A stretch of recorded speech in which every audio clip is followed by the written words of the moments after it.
विद्यार्थियों, आज का टॉपिक है मुगल शासक अकबर की राजपूत नीति। ये अकबर के ऊपर तीसरा पार्ट है हमारा। इससे पहले हम लोगों ने दो पार्ट और देखे हैं, वीडियो लेक्चर देखा है इनके ऊपर। मैं पहला पार्ट जो था उसमें उसके प्रारंभिक जीवन और प्रारंभिक समस्याओं का वर्णन किया, हमने देखा था। इसके बाद दूसरे पार्ट में हम लोगों ने अकबर की विजयों और उसके साम्राज्य विस्तार के बारे में जानकारी प्राप्त की थी। आज हम लोग तीसरे पार्ट पर बात करने जा रहे हैं और तीसरा उसकी राजपूत नीति से संबंधित ये लेक्चर है। आज तो उसकी राजपूत नीति पर आज हम लोग चर्चा करते हैं। अकबर की राजपूत नीति क्या थी? अकबर पहला मुगल सम्राट था जिसने राजपूतों के प्रति एक सुनिश्चित नीति अपनाई। अकबर की कुशाग्र बुद्धि ने यह अनुभव कर लिया था कि राजपूतों को शत्रु बनाने की अपेक्षा मित्र बनाना अधिक लाभदायक होगा। वह इस बात को अच्छी तरह से जानता था कि भारत में यदि स्थायी और दृढ़ साम्राज्य की स्थापना करनी है तो हिंदुओं का सहयोग लेना परम आवश्यक है। इसलिए उसने राजपूतों के प्रति मित्रता और उदारता की नीति अपनाई। उसकी इसी नीति को 16 कुल की नीति के नाम से भी जाना जाता है। अब बात करते हैं राजपूतों के प्रति उसने जो मित्रता की नीति अपनाई, उसके क्या कारण से, किन कारणों से उसने मित्रता की नीति को अपनाया। अनेक सारे कारण हम लोगों को पता लगते हैं जब हम अध्ययन करते हैं उनके परिस्थितियों का। जैसे जिसमें सबसे पहला कारण था राजपूतों का महत्व। भारतीय राजनीति के अंदर राजपूतों का क्या महत्व था, ये अकबर ने भली भांति समझ लिया था। वह जानता था कि मध्यकालीन राजनीतिक सैनिक समाज व्यवस्था के अंतर्गत राजपूत जो हैं वो काफी महत्वपूर्ण स्थान रखते हैं। भारत के पर्याप्त भूभाग पर उनका सदैव से अधिकार रहा था और सैनिक पराजय हो जाने के बाद भी, कहने का मतलब यह है कि राजपूतों की जो सैनिक पराजय हो गई थी उसके बाद भी उनकी शक्ति को अकबर के जो पूर्ववर्ती शासक थे वो नष्ट नहीं कर पाए थे। इसलिए दृढ़ और प्रतिभाशाली शक्ति से शत्रुता लेने की बजाय मित्रता स्थापित करना कहीं ज्यादा श्रेष्ठ था। के बाद अकबर समझ चुका था, इसलिए उसने राजपूतों के प्रति मित्रता की नीति अपनाई। दूसरा कारण था मुगलों के प्रति घृणा के भाव को समाप्त करना। मुगल अभी तक भारत में विदेशी और बर्बर समझे जाते थे, आक्रांता समझे जाते थे। बाबर और हुमायूं ने संघर्ष में जीवन के कारण वो लोग भारतीय जनता का दिल को नहीं जीत पाए थे। अकबर भारतीय जनता के दिल को जीत करके, उनके हृदय को जीत करके भारत का वास्तविक सम्राट बनना चाहता था। वह यह महान उद्देश्य राजपूतों को मित्र बना करके ही प्राप्त कर सकता था। इसलिए उसने राजपूतों के प्रति मित्रता की नीति अपनाई। तीसरा कारण था अकबर की उदार प्रवृत्ति। अकबर जो था एक उदार हृदय सम्राट था, ऐसा विद्वानों का मानना है। विद्वानों के संपर्क में आने के कारण उसमें जातीय कट्टरता बहुत कम थी। इसके विषय में डॉक्टर ईश्वर प्रसाद एक इतिहासकार हुए हैं, उनका कहना था उदार हृदय विद्वानों के संसर्ग से अकबर धार्मिक विद्वेष की असरता का बिल्कुल कायल हो गया और उसके हृदय में धार्मिक संकीर्णता जाती रही और हिंदुओं के प्रति उसकी सहानुभूति बढ़ गई थी। इसलिए उसने राजपूतों के साथ मित्रवत नीति अपनाने का फैसला किया था। चौथा कारण था राजपूतों का पराक्रम। जब जब भारत पर आक्रमण हुए तब तब राजपूतों ने विदेशी आक्रांताओं के विरुद्ध अपने शौर्य और पराक्रम का प्रदर्शन किया था। अकबर जानता था कि राजपूत रणक्षेत्र से भागने के स्थान पर मर जाना अधिक पसंद करते हैं, इसलिए अकबर राजपूतों से काफी प्रभावित था। अकबर यह भी जानता था कि राजपूत वचन के पक्के होते हैं, जो कह दिया सो कह दिया। अतः उनसे मधुर संबंध रख करके वह अपने साम्राज्य को दृढ़ता प्रदान करना चाहता था। इसलिए उसने राजपूतों के प्रति मित्रवत नीति अपनाने का संकल्प लिया था। अगला कारण था विदेशी अमीरों की विश्वासघाती नीतियां। अकबर अपने शासनकाल में प्रारंभ से ही यह अनुभव उसने कर लिया था कि उसके जो विदेशी कर्मचारी हैं वो अधिक स्वार्थी और लालची हैं। अतः उन पर विश्वास नहीं किया जा सकता। अनेक कर्मचारी और उसके संबंधी उसके विरुद्ध षड्यंत्र रचा करते थे, यह वो देख चुका था। इसके विपरीत राजपूत लोग जो थे वो अधिक विश्वसनीय थे, वचन के पक्के होते थे। अकबर को अपने स्वधर्मी शिया धर्म को मानने वाला था, शिया मत को, वह सुन्नियों की स्वामी भक्ति पर भी भरोसा नहीं था पूरी तरह से। ऐसी स्थिति में भारतीय राजपूतों का सहयोग लेकर के वह विदेशी अमीरों और उज्बेकों की शक्ति को नष्ट करना चाहता था। इसलिए उसने राजपूतों के प्रति मित्रवत नीति अपनाने का फैसला किया था। अगला कारण था राजस्थान का भौगोलिक महत्व। राजस्थान तो राजपूताना का भौगोलिक महत्व, राजनीतिक और भौगोलिक दृष्टि से राजस्थान का अपना विशेष महत्व था।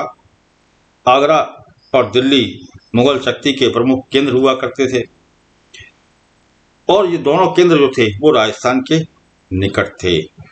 राजपूतों द्वारा किसी भी समय इन केंद्रों पर आक्रमण किया जा सकता था। इसलिए मुगलों के जो राजनीतिक केंद्र थे उनको सुरक्षित रखने के लिए राजपूतों के साथ मैत्री रखना आवश्यक था उसके लिए। इसलिए उसने राजपूतों के प्रति मित्रता की नीति अपनाई। अगला व्यक्तिगत कारण थे। कुछ व्यक्तिगत कारण भी थे जिन्होंने अकबर को राजपूतों के प्रति उदार दृष्टिकोण अपनाने के लिए प्रोत्साहित किया। अकबर का जन्म जो हुआ था वो राजपूतों के किले में ही हुआ था तथा राजपूतों ने ही उसे आश्रय प्रदान किया था। अतः राजपूतों के प्रति उसके अंदर कृतज्ञता का भाव था। अकबर को शिक्षा भी उदारता और सहिष्णुता की मिली थी, जिसके और इस शिक्षा ने उसकी नीतियों को भी प्रभावित किया था। ये व्यक्तिगत कारण थे जिनकी वजह से उसने राजपूतों के प्रति मित्रता की नीति अपनाई। अब बात करते हैं राजपूतों के लिए उसने क्या कार्य किए। राजपूत नीति के अंतर्गत उसके द्वारा क्या कार्य किए गए, इस पर चर्चा करते हैं। अकबर का राजपूतों से प्रथम संबंध उस समय स्थापित हुआ जब वह 1562 ईस्वी में मोइनुद्दीन चिश्ती की दरगाह जो कि अजमेर में है वहां दर्शन करने जा रहा था। अजमेर के रास्ते में सांगानेर नामक स्थान पर आमेर के राजपूत शासक राजा भारमल ने अकबर के प्रति अपनी निष्ठा को व्यक्त किया था और उसने अपनी पुत्री का विवाह अकबर के साथ किया था। राजा भारमल की इसी पुत्री ने जिस पुत्र को जन्म दिया वह जहांगीर के नाम से भारत के अंदर प्रसिद्ध हुआ, भारत का सम्राट बना। राजपूत राजा भारमल को भी मुगल राज दरबार में उच्च स्थान प्राप्त हुआ और वह अकबर का अत्यंत विश्वासपात्र व्यक्तियों में से एक बन गया था। इस विवाह का भारतीय राजनीति में विशेष महत्व है क्योंकि इससे ही मुगल राजपूत संबंधों का प्रारंभ हुआ। इस विवाह के बाद उसके द्वारा अनेक अन्य राजपूत नीति के अंतर्गत कार्य किए गए, जिसका विवरण हम एक एक करके करेंगे। सबसे पहले राजपूतों से वैवाहिक संबंधों की स्थापना। अकबर ने राजपूत राज्यों से वैवाहिक संबंध स्थापित कर उनके साथ मित्रवत संबंध कायम किए। अकबर ने आमेर के अतिरिक्त जैसलमेर और बीकानेर राज्यों की राजकुमारी से विवाह किए और अपने पुत्र सलीम का विवाह जो था वो राजा भगवान दास की पुत्री मानबाई के साथ किया, जिससे शहजादा खुसरो का जन्म हुआ। इस प्रकार इन वैवाहिक संबंधों के माध्यम से अकबर ने राजपूतों से मधुर संबंध कायम किए और उनका सहयोग और सहानुभूति उसने प्राप्त की। दूसरा कार्य था राजपूतों को अभेदा। अकबर इस तथ्य से भली भांति परिचित था कि यदि किसी राजपूत राज्य पर वह अधिकार कर भी लेगा तो वह स्थायी रूप से वहां शासन नहीं कर पाएगा। इसलिए जिन राजपूत राजाओं ने उसके विरुद्ध युद्ध भी लड़े उन्हें भी अकबर ने क्षमा कर दिया। इस प्रकार यदि कोई राजपूत राजा अकबर की अधीनता स्वीकार कर लेता था तो अकबर उससे मित्रता कर लेता था। तो इस प्रकार का कार्य उसके द्वारा संपादित किया गया। अगला कार्य था धार्मिक स्वतंत्रता। अकबर ने जिन राजकुमारियों से वैवाहिक संबंध कायम किए थे उन्हें पूर्ण रूप से धार्मिक स्वतंत्रता प्रदान की थी। इसके अतिरिक्त जो राजपूत उसके दरबार में रहते थे उन्हें भी अपने धर्म का पालन करने की पूर्ण स्वतंत्रता थी। इस प्रकार अकबर ने यथासंभव हिंदुओं व मुसलमानों से समान व्यवहार करने का प्रयत्न किया था अपने शासनकाल में। अगला कार्य था प्रशासन में राजपूतों का सहयोग। अकबर ने राजपूत नीति के तहत राजपूतों को विभिन्न उच्च पदों पर नियुक्त किया था अपने शासनकाल में। अकबर ने राजपूतों को सेना में भर्ती किया और उनकी योग्यता के अनुसार उन्हें सेना में उच्च पद भी प्रदान किए। सेना के अतिरिक्त प्रशासन के अन्य विभागों में भी राजपूतों को उसने उच्च पद प्रदान किए।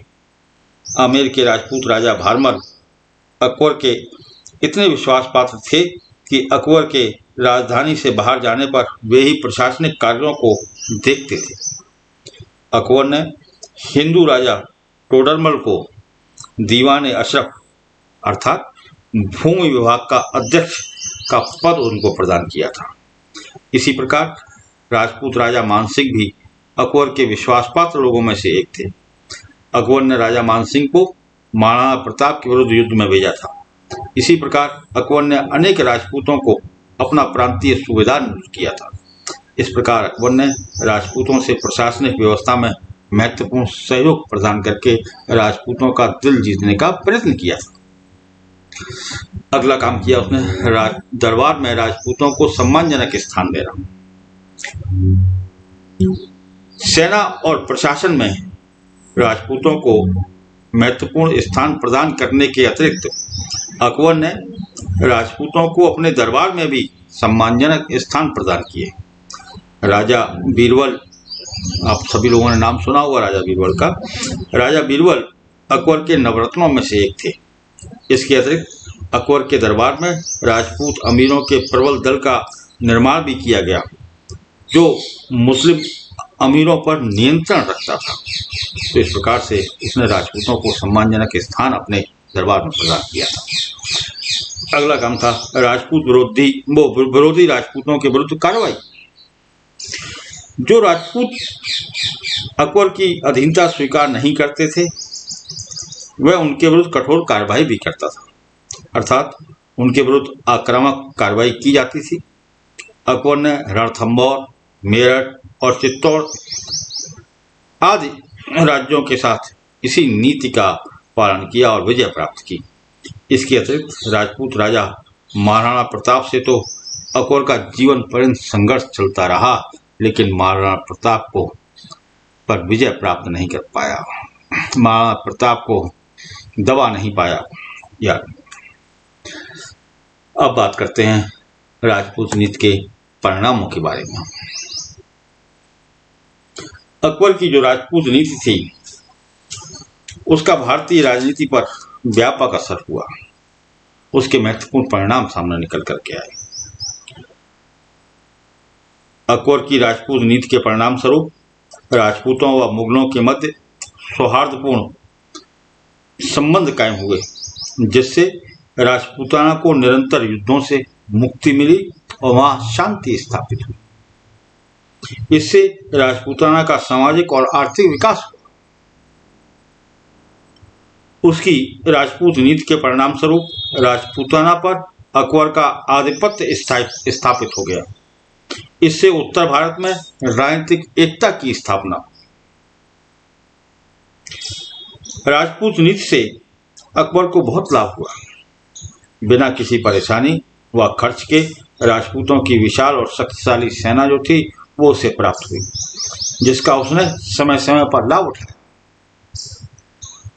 अपनी राजपूत नीति के परिणाम स्वरूप राजपूत राजाओं को अपनी योग्यता प्रदर्शन का उचित अवसर भी प्राप्त हुआ। राजपूत नीति के परिणाम स्वरूप राजपूतों की एकता भी भंग हो गई। अनेक राजपूतों द्वारा अकबर का आधिपत्य स्वीकार कर लेने के कारण महाराणा प्रताप जैसे ही कुछ वीर रह गए थे जो अकबर के विरोधी रहे। इससे राजपूतों की एकता और शक्ति को काफी आघात पहुंचा। अगर राजपूत संगठित रहे होते तो काश महाराणा प्रताप जो थे वो सफल हो गए होते मुगलों के विरुद्ध। राजपूतों द्वारा मुगलों का आधिपत्य स्वीकार कर लेने से उन्हें मुगल सम्राटों पर आश्रित रहना पड़ा। अकबर की राजपूत नीति के परिणाम स्वरूप हिंदू मुस्लिम संस्कृतियों में समन्वय भी स्थापित हुआ। यह समन्वय जो था वो मुगल काल की एक महत्वपूर्ण देन था। इस प्रकार से यह स्पष्ट होता है कि राजपूत नीति जो थी अकबर की वो मुगलों और भारतीयों दोनों के लिए उसके दूरगामी और व्यापक प्रभाव परिलक्षित हुए। धन्यवाद।